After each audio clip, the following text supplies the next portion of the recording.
On était donc sur le Burkina Faso avec cette interrogation. Le pays est-il en train de perdre le nord du territoire? Et Ibrahim Acha, on faisait donc le constat du démantèlement du régiment de sécurité présidentielle. Et je vais poursuivre avec c'est le mot toujours du haut responsable qui dit derrière le démantèlement, il n'y a quasiment rien, pas de culture militaire alternative.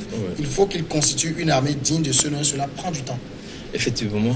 Et nous le disons, lorsque j'étais à Ouaga, j'ai pu constater la présence des Touaregs là-bas. Et à Ouaga 2000, ils étaient très visibles. On sentait que c'était les dignitaires de ces réseaux terroristes. Parce que Blaise Compaoré, à l'époque, était aussi le médiateur de la crise au niveau du Mali. Et donc, il recevait chaque fois de ces groupes terroristes-là, les leaders de ces groupes, et ils discutaient ensemble. Donc avec Blaise, il y avait une relation qui était plus ou moins bien établie, bien entretenue, et Moïse le disait, c'est avec de l'argent, c'est avec la personnalité qu'on a vis-à-vis et des relations qu'on a avec ces groupes terroristes-là, qu'on arrive quand même à avoir, comment l'appelle-t-on là, une certaine protection de son pays vis-à-vis de ces réseaux. Outre cela aussi, il y avait aussi le commerce illicite des armes qui circulaient. Et vous savez, dans la sous-région, il y a des noms qui sont cités. Je ne vais pas les répéter ici.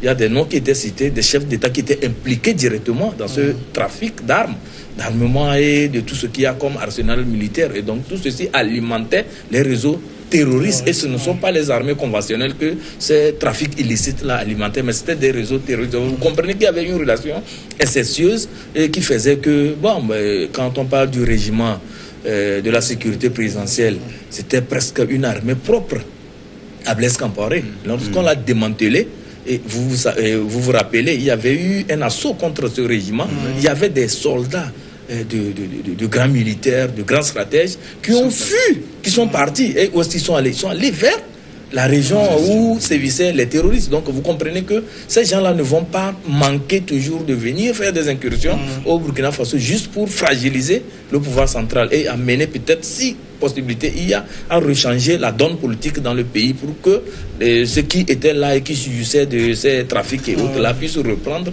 du poil de la bête. Outre cela aussi, il y a le côté ressources minières au niveau du Burkina Faso. Le nord, il y a des gisements d'or qui sont vraiment découverts là-bas. Et quand vous allez à Ouaga aujourd'hui, c'est ça qui fait la richesse du Burkina Faso. Parce qu'il y a de ces gisements-là, ces ressources-là. Donc c'est ce que les réseaux criminels, les réseaux terroristes cherchent. Donc ils veulent prendre le contrôle de ces gisements pour pouvoir alimenter leur activité terroriste. Donc il y a tous ces facteurs-là qui entrent en ligne de compte. Donc il va falloir maintenant que la lutte soit coordonnée. Et je me réjouis qu'il y a eu tout récemment une rencontre des chefs d'État de la CEDEAO ici au Togo, et il y avait eu des dispositions qui étaient prises, des résolutions qui étaient prises pour pouvoir contrer ce terrorisme et ces réseaux criminels. Et c'est dans ce sens même qu'il y avait eu une opération conjointe entre le Burkina, le Bénin et le Togo, et ce qui a permis d'arrêter près de 83 criminels, et ils ont pu établir les identités, tirer des conclusions pour voir éventuellement comment parer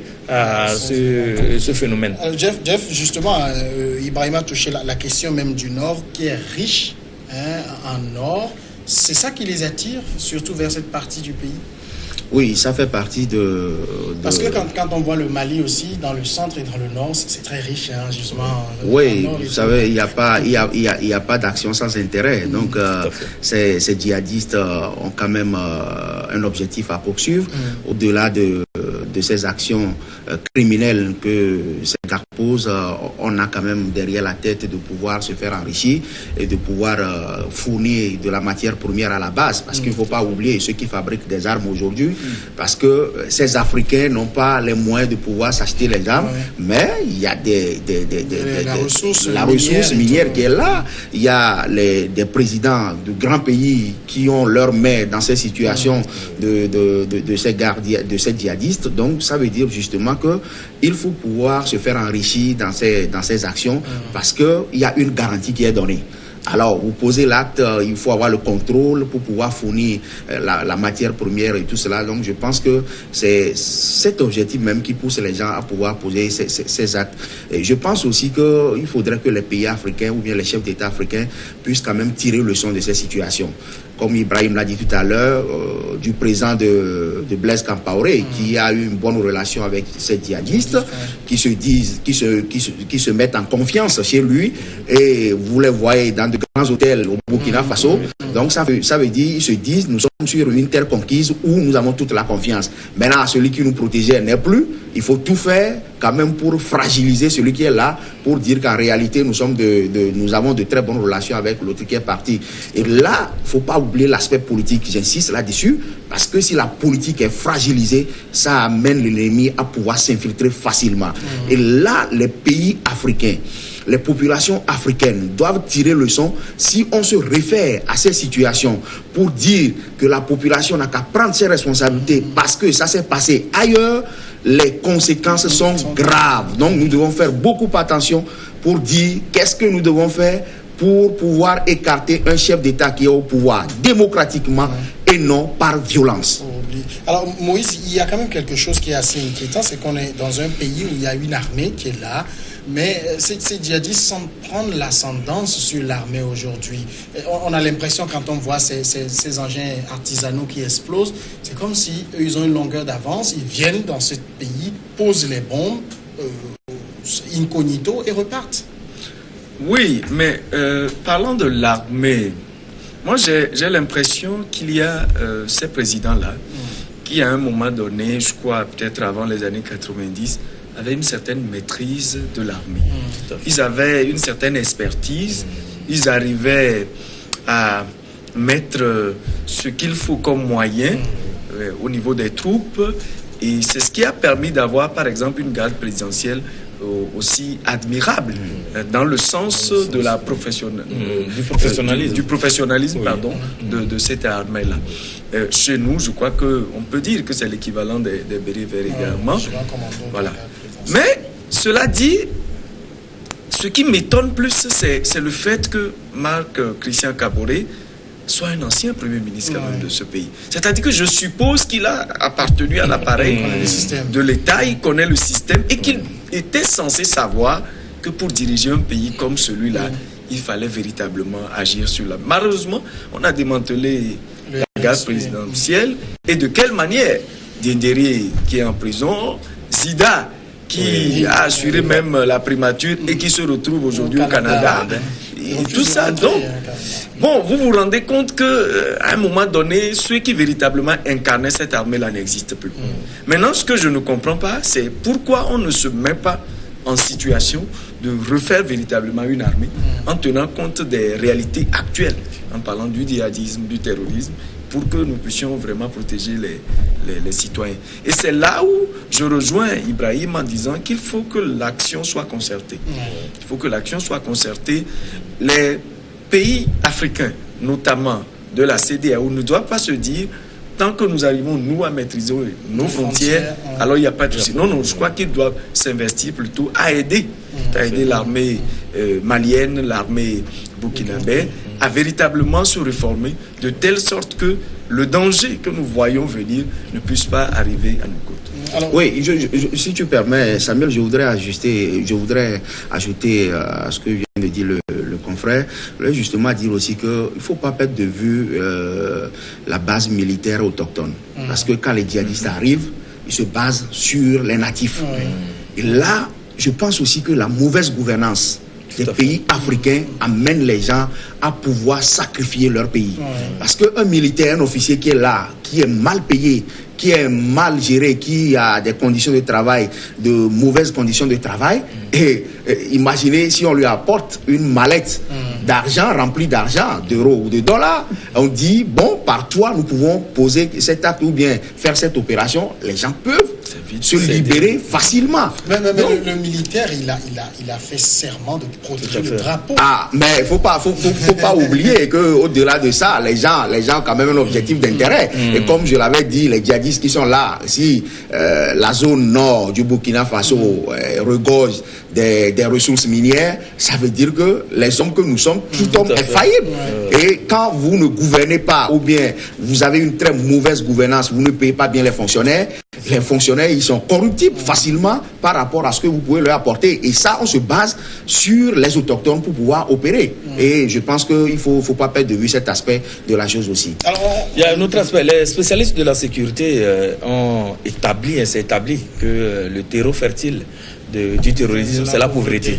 C'est établi. Donc, ce que vous venez de dire, je pense que travaillons à réduire la pauvreté. Évitons les frustrations, évitons le népotisme, évitons la gabégie et les exclusions. Donc, je pense qu'il faudrait faire un travail considérable. On dira qu'il ne devrait quasiment pas y avoir d'terroristes en France, en Grande-Bretagne, en Allemagne, mais il y en a aux États-Unis. Oui, mais quand vous prenez un peu le terrorisme en France, si vous faites un petit, je peux dire que vous faites un bond un peu en arrière, c'est péjoratif, un recul, merci beaucoup de m'avoir prêté le mot. Si vous faites un recul, vous allez savoir qu'il y a une catégorie de Français qu'on appelle la racaille. Et quand on parle de terrorisme, mais c'est vite établi que c'est parmi ces racailles que les grands réseaux terroristes recrutent. Je ne vous en prends rien. Ce qui s'est passé à Charlie Hebdo, les noms qui ont été évoqués là-bas, mais c'est des noms qui renseignent sur une identité. Je ne veux pas aller dans les détails. Le stigmatisme, mais je voulais vite dire que quand il y a des exclusions, quand il y a des frustrations, quand à un moment donné, une catégorie se constitue comme étant le dépositaire de tout ce qu'il y a dans le pays, la population marginalisée n'hésite pas à faire le pas. Parce que les philosophes ont dit qu'une personne en situation, une personne qui a faim est une personne en situation. Donc on est vraiment très rapidement récupérable. Et même s'il faut aller vers le pire, les gens sont prêts à faire le pas parce qu'ils ont faim. Donc évitons la pauvreté, luttons sérieusement contre la pauvreté, donnons les opportunités aux gens sans dissection, de façon inclusive, et je pense que tout le monde aura des réflexes à pouvoir lutter pour le pays. Il y aura le patriotisme et la citoyenneté qui vont prendre le pas, et je pense que les choses iraient bien. Alors, on va changer de sujet, on va évoquer maintenant l'Angola. Je le disais, le fils de l'ancien président José Eduardo dos Santos, incarcéré lundi dans une prison de Luanda dans une affaire de corruption, de détournement de fonds, a entamé une grève de la faim. Il refuse de s'alimenter depuis mardi. Sa famille lui apporte de la nourriture, mais il ne la mange pas. C'est l'une des sources qui a rapporté cela, qui s'exprimait sous couvert de l'anonymat. Il faut rappeler que José Filomeno dos Santos est l'ancien patron du Fonds souverain. Moïse Diofamani, c'est vrai, on peut peut-être décerner la palme de la grève de la faim à certains dans d'autres pays, mais quand on voit quelqu'un qui a réussi à détourner des milliards pour les déposer dans une banque au niveau de l'Angleterre, et c'est l'Angleterre qui a enclenché le processus, qu'on met en prison et qui fait une grève de la faim, on est où là, comme disent les Ivoiriens? Je n'ai aucune compassion, aucune compassion par rapport à ce monsieur. Excusez-moi de peut-être choquer les gens, mais je n'ai aucune compassion. Je n'ai aucune compassion parce que je ne peux pas avoir la compassion pour celui qui a affamé d'autres personnes. Tout à fait. Lui fait une grève de la faim volontairement, il se prive de nourriture, mais il a affamé des gens qui avaient envie de manger et qui n'en ont pas trouvé. Donc je n'ai pas de compassion. Par contre, ce que je voudrais dire, c'est qu'effectivement, il faut que certaines situations qui se posent dans le monde entier aujourd'hui nous interpellent. Tout à fait. Interpellent ces personnes-là qui se comportent ou se comporteraient comme ce monsieur et qu'elles comprennent que d'une manière ou d'une autre, on peut perdre tout. Et le tout, ce n'est pas seulement l'argent qu'on a sur son compte. C'est la dignité elle-même. C'est la dignité elle-même. Regardez un peu, excusez-moi, regardez un peu l'autre qui a été arrêté au Brésil, je crois. Voilà. Pour lui, cette humiliation, c'est plus grand que tout. Voilà un peu. Donc, il faut qu'on comprenne véritablement qu'il est temps que ceux qui amassent libèrent un peu. Voilà, que ceux qui amassent libèrent un peu. Et moi, je pense que les présidents africains qui sont là aujourd'hui au pouvoir doivent réfléchir et non seulement trouver les moyens de freiner un peu la corruption, mais qu'on trouve un mécanisme, je ne dirais pas pour encourager, mais pour faciliter le retour de ceux-là qui ont pillé le pays, soit parce qu'ils sont à l'extérieur, ou bien s'ils sont sur le territoire, qu'on les encourage à utiliser leurs sous. Parce qu'ils n'arrivent même pas à l'utiliser. Hein. Oui. Ah oui, ils n'arrivent pas à l'utiliser. Il faut qu'on trouve un mécanisme pour les encourager, qui réinvestissent. Je crois que le Premier ministre Edem Kodio avait évolué dans ce sens entre-temps. Un mécanisme qui permette à ces Togolais-là, qui d'une manière ou d'une autre, à cause de la mauvaise gouvernance, ont pu avoir des milliards sur leur compte. On leur permet quand même de faire revenir un certain nombre de milliards, tout en leur garantissant qu'ils n'iront pas en prison. Par contre, s'ils ne font pas revenir ces milliards-là, eh bien, on peut enclencher des procès contre eux. Ça, c'est vraiment important. Si, au niveau de l'Afrique, on arrive à le faire dans un mouvement d'ensemble, je crois qu'il y a beaucoup d'argent qui vont revenir et nous allons pouvoir nous développer. Jeff, excusez du mot, un voleur qui fait une grève de la faim. Non, c'est délibéré. C'est délibéré parce que il a les moyens, il a la nourriture, il ne veut pas manger. C'est tant mieux. Alors qu'à côté, il y a des gens qui n'en trouvent même pas. Donc vous comprenez quelqu'un qui a la même mise sur l'argent de tout un pays, des milliards détournés, et du jour au lendemain qui se retrouve à la prison, qui dit je fais la grève de la faim, mais c'est tant mieux pour lui. S'il veut faire comme Jésus-Christ, on va attendre pour voir ce que ça va donner. Parce que je me dis, c'est parfois, excusez-moi le terme, c'est méchant de se comporter ainsi. Aujourd'hui, si on nous disait que la prison angolaise ou là où il est gardé le prive de manger ou bien de l'eau, je parlerai en tant que défenseur des droits de l'homme.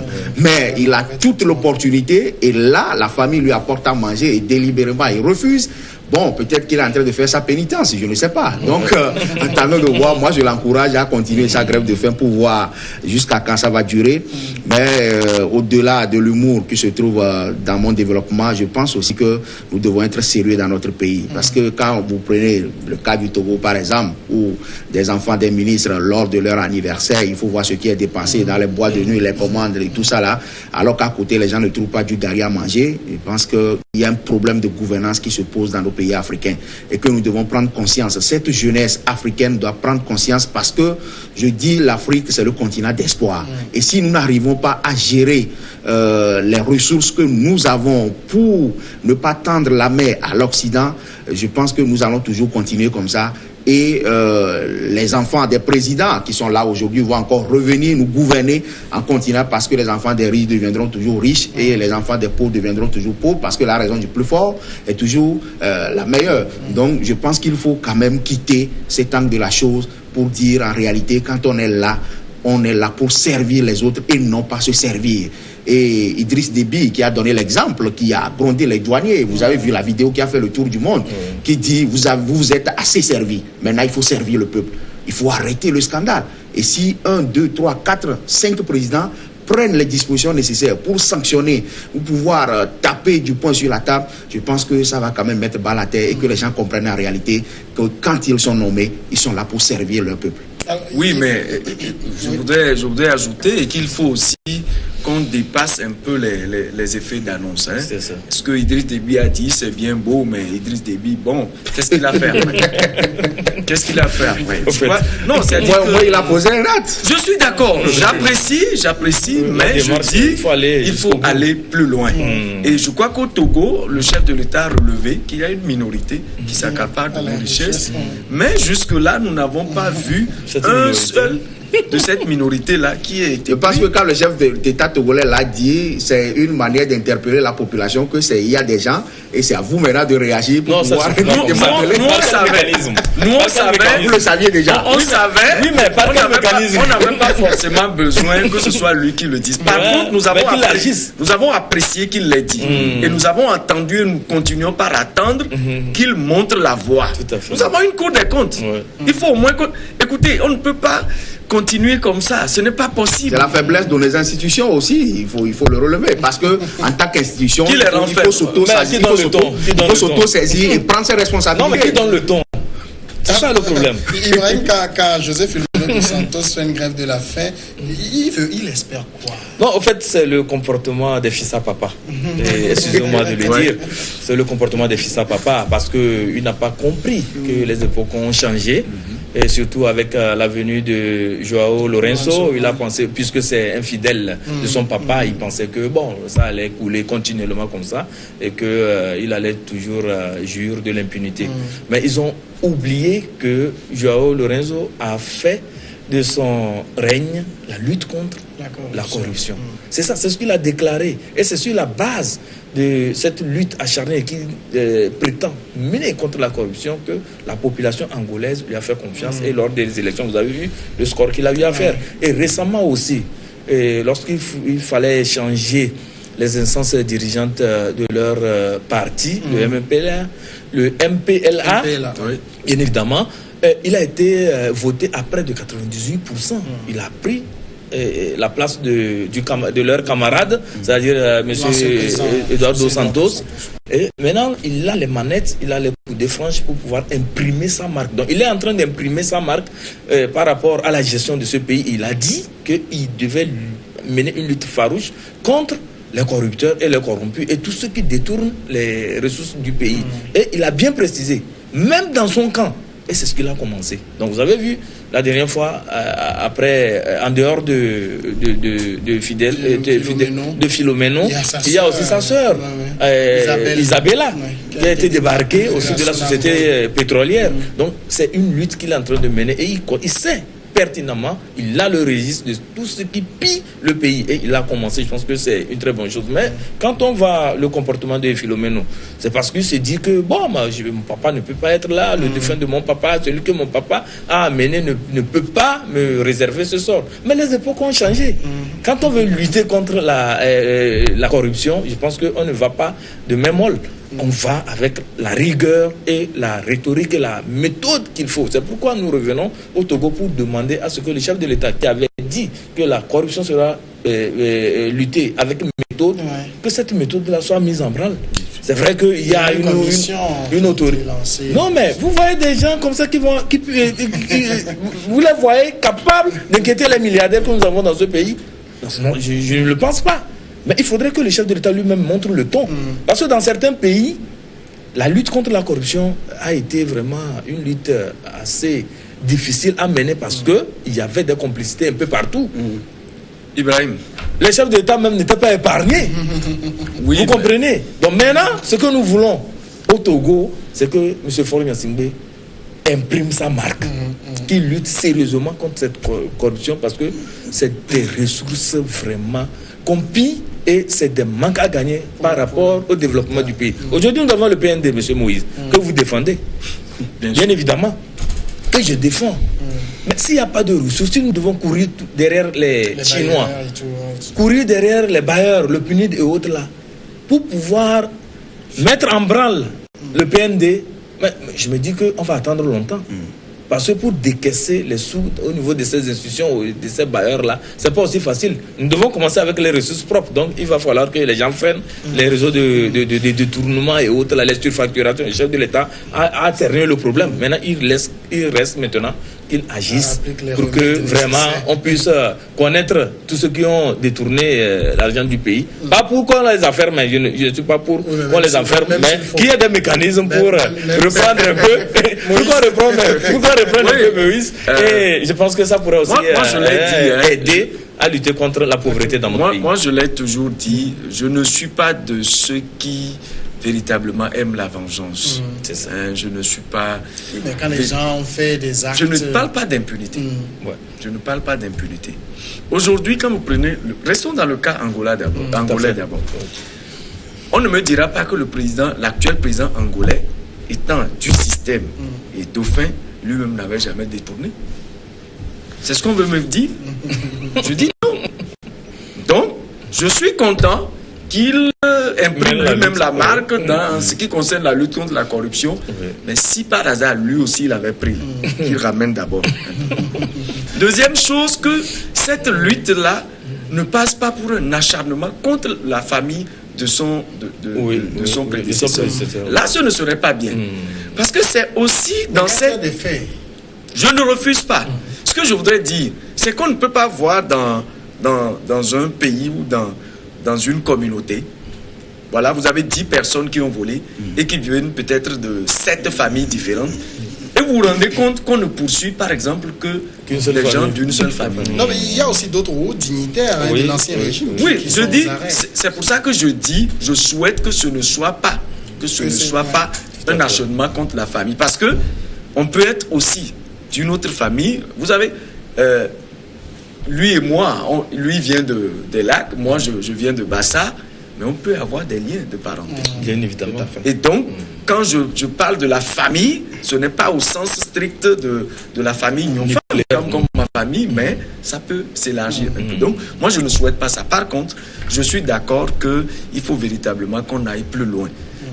Il a parlé tout à l'heure du PND, et la SCAP n'a pas vraiment donné les résultats attendus, justement parce que nous avons manqué beaucoup de ressources, mais aussi parce que certaines ressources qui ont été mobilisées n'ont pas été bien utilisées. Il ne faut pas qu'on se voile la face. N'ont pas été bien. Nous avons des projets dans ce pays qui n'ont pas marché, pas parce que le financement n'est pas arrivé, mais parce qu'on a mal géré ce qui est arrivé. Voyez-vous? Donc, il est important, véritablement, qu'on s'engage dans la lutte contre la corruption, que le président de la République imprime la marque, les autres vont suivre, mais qu'on encourage surtout les gens à ramener ce qu'ils ont déjà pris et qu'on arrête les nouveaux riches. Parce que, remarquez que dans nos pays actuellement, ces jeunes qui reviennent avec de gros diplômes, je ne suis pas contre la diaspora, mais qui reviennent et on leur fait confiance, on leur confie des choses et tout ça, vous avez l'impression qu'ils sont plus voraces que les anciens que nous avons connus. Jeff. Oui, moi je voudrais juste aussi ajouter que éviter la corruption, c'est un comportement. Et aujourd'hui, les gros poissons qui sont là, il faut commencer par l'éducation. L'éducation que nous devons donner à nos enfants, l'éducation que nous donnons dans nos écoles pour pouvoir éviter la corruption. Parce que quand vous évoluez dans une communauté, dans une population où vous comprenez que tout le monde est corrompu, ou bien il y a le corrupteur et le corrompu, mais vous verrez les enfants aujourd'hui, à l'âge de 8 ans déjà, vous les envoyez, il dira, bon, au lieu de ça, il négocie avec son petit frère, il y a une corruption qui ne dit pas son nom, nous sommes unis avec la corruption, mais je pense aussi que l'éducation doit compter beaucoup, l'éducation que nous donnons aux enfants, l'éducation au niveau des écoles doit changer le comportement de nos enfants aujourd'hui. Mais ceux qui sont là, si les faits sont établis, il faut donner un signal fort pour pouvoir arrêter le scandale. Sinon, je pense que nos pays ne peuvent pas décoller dans ces conditions. Dans ces conditions, on va marquer maintenant la pause. Ce sera la grande et nous reviendrons sur la République démocratique du Congo après.